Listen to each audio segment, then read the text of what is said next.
And that is how I'm going to start this video because I am overwhelmingly excited.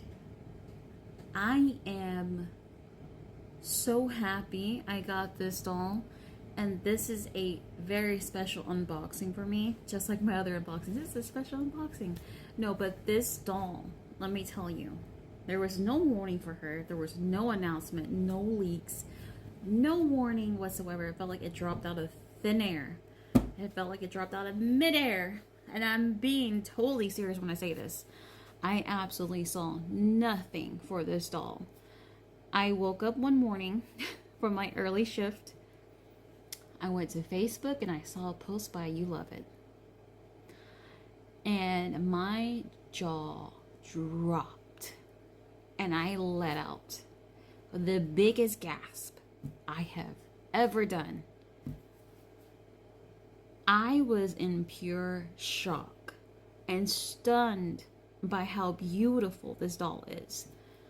And I had just bought a Day of the Dead doll not that long ago. Thought she was absolutely stunning, and she still is. But this doll, oh, it's different. And let me tell you why it's different. It follows a famous folklore story called La Llorona.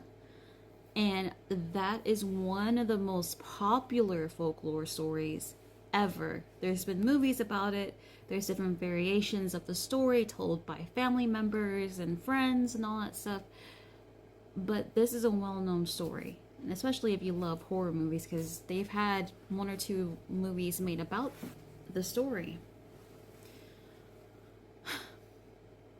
I didn't have time to budget her. I had to get her though, and I really wanted two of her, but I could only get one. I'm very thankful I have one.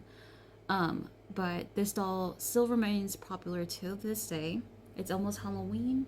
This doll dropped October 15th, ahead of the Day of the Dead holiday that is on November 1st and 2nd.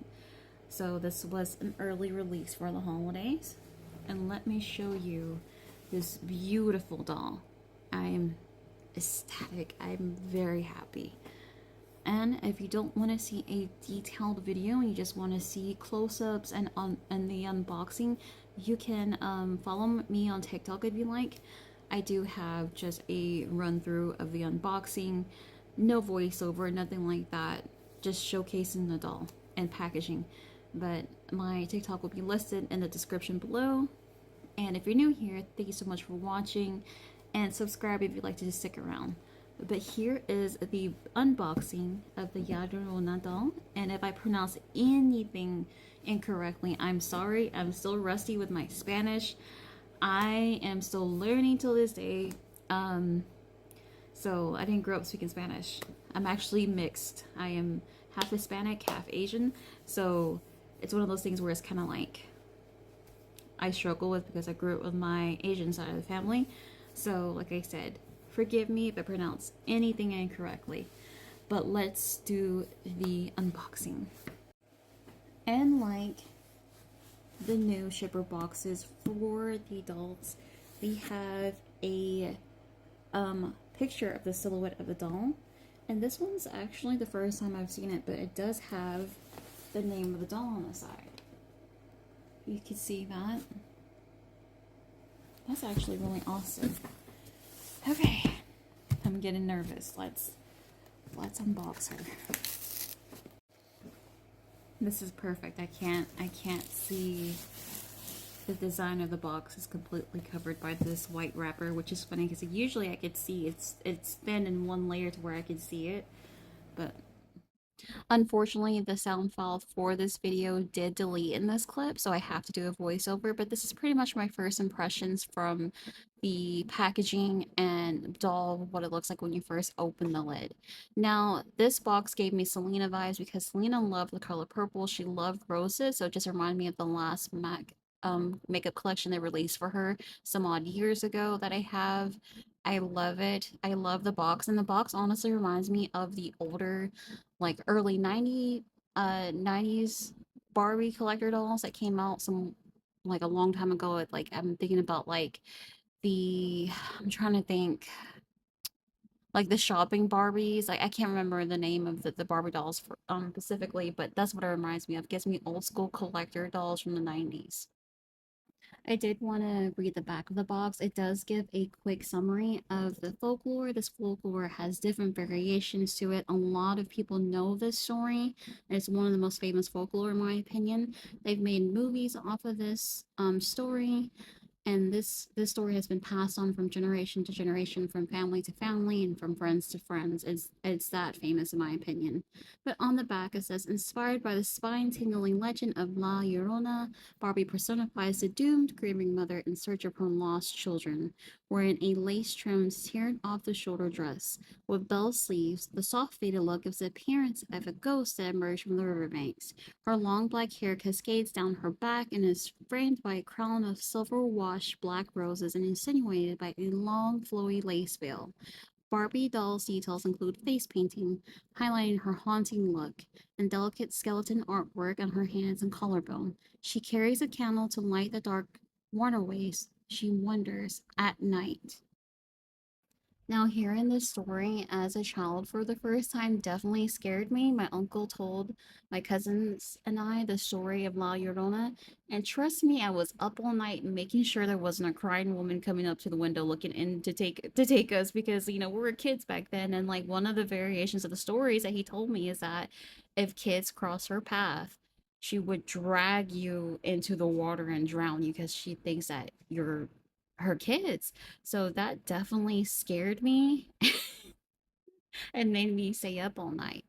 But my first impressions of this doll is I just love everything from the face paint. I love how her skin is still peeking through the face paint. It gives it that ghostly, haunted beauty effect, in my opinion.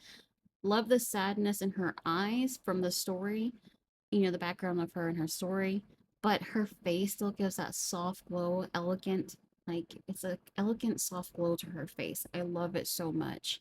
They did an incredible job with the paint from her face to her chest, down to her upper arms and hands.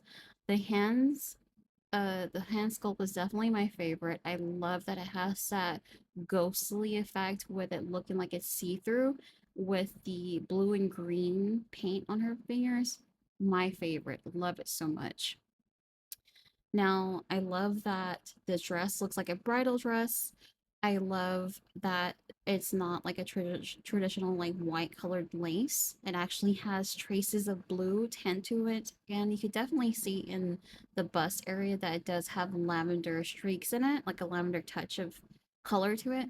And to me, I feel like if you saw this doll in real life, like if this was La Llorona in real life, I feel like her dress would be glowing in the dark. So I love the lavender touches.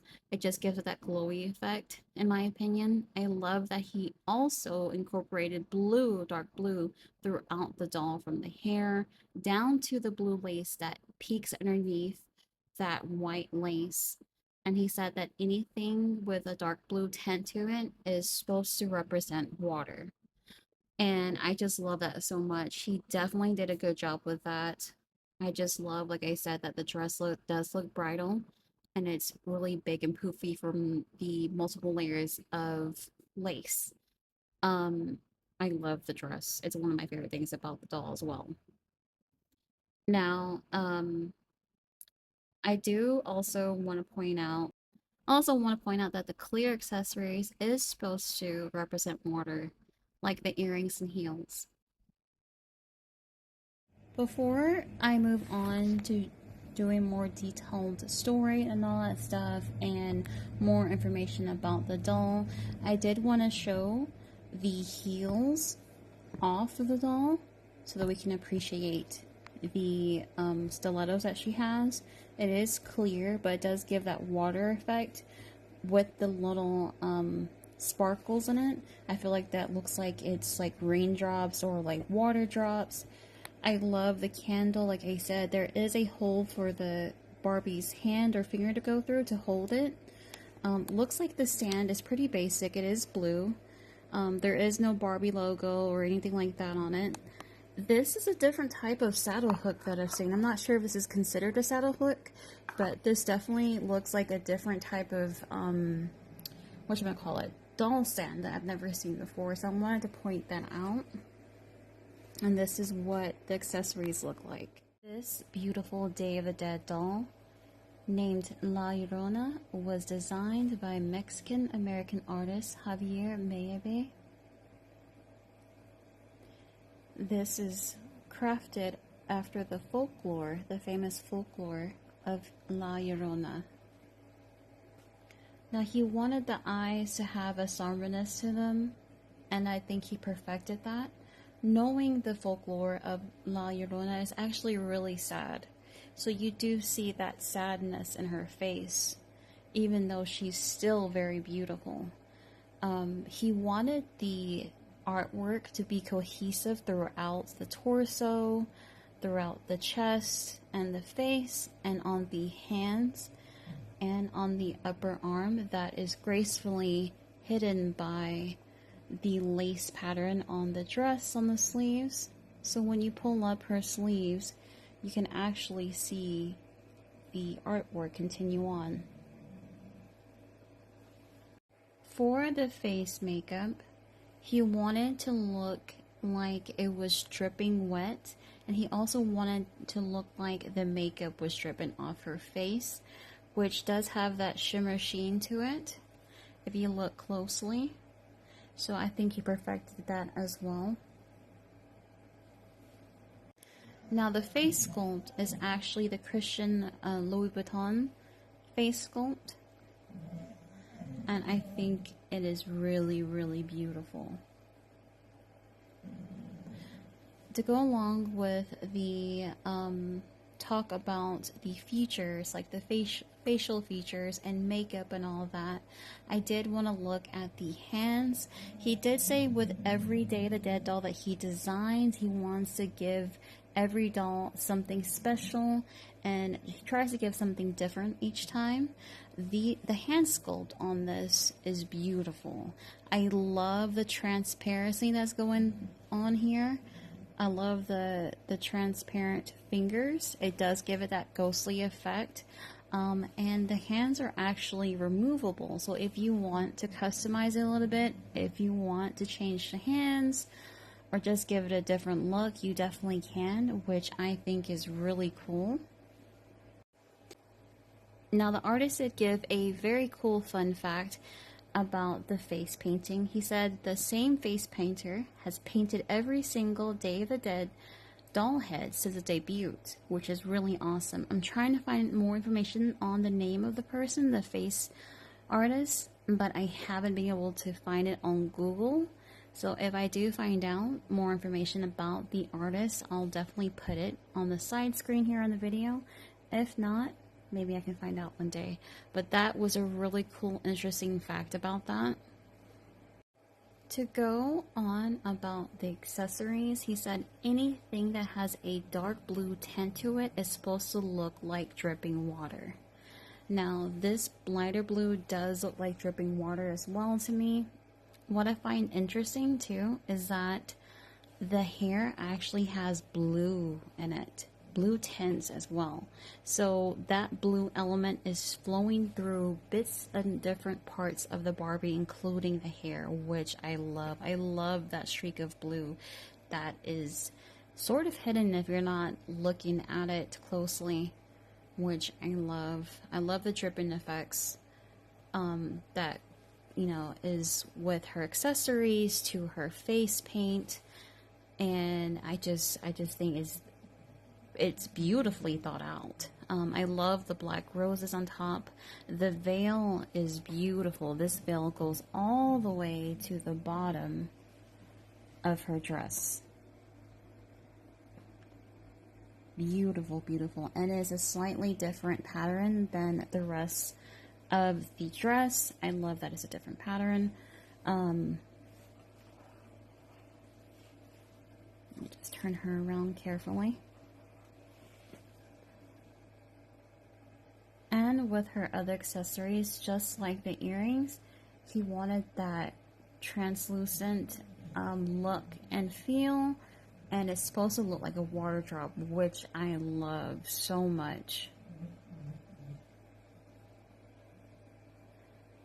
like I mentioned earlier, I love the candle as well.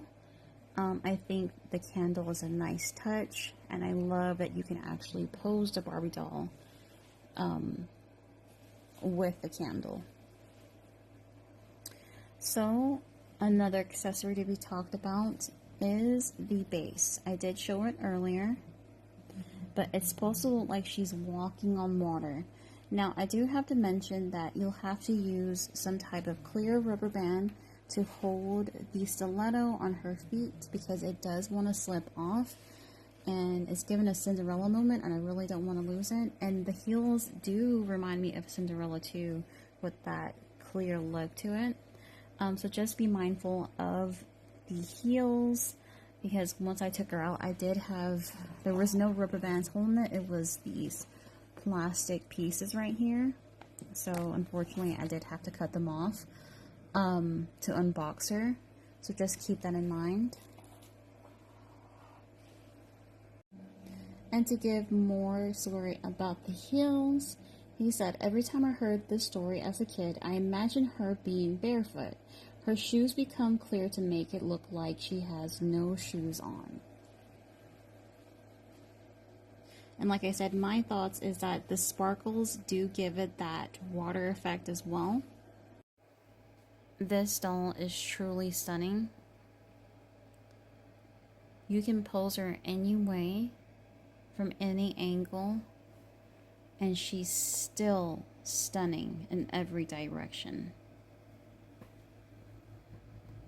This doll, in my opinion, is one of the best top dolls from the Day of the Dead dolls. The execution, the thought process, the little sneaks of blue in her hair, like I said, was very clever to me. I just love the traces of different blues, different tones of blue, and that water effect, the dripping water effect from her crown to her makeup, the hues, different hues of blues in her hands, and different body paint throughout her torso, her face, upper arms, and all that. It's just really, really beautiful.